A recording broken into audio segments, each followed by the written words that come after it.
barangay nyo dyan, it will never dismiss the fact na talagang meron kayong mga kahayupan na pinagkagawa dyan sa may basement ng KMC. At dapat pagbayaran nyo yan because dahil dyan sa ginagawa nyo pag-excavate, na-compromise building na ito at pwedeng gumuho. Buti sana kung lahat kayong mga polis nandiyan sa ilalim kapag gumuho yan. Oo, hindi eh. Open ang waxis, yes, open po ang waxis. I-play yung mga videos natin para bigyan ng credibility yung mga information na makukuha nila sa atin. Di ba?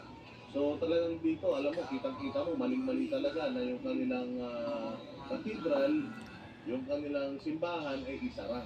For 13 days, sarado po yung simbahan na yan. Kaya po talaga naman nakakadiri,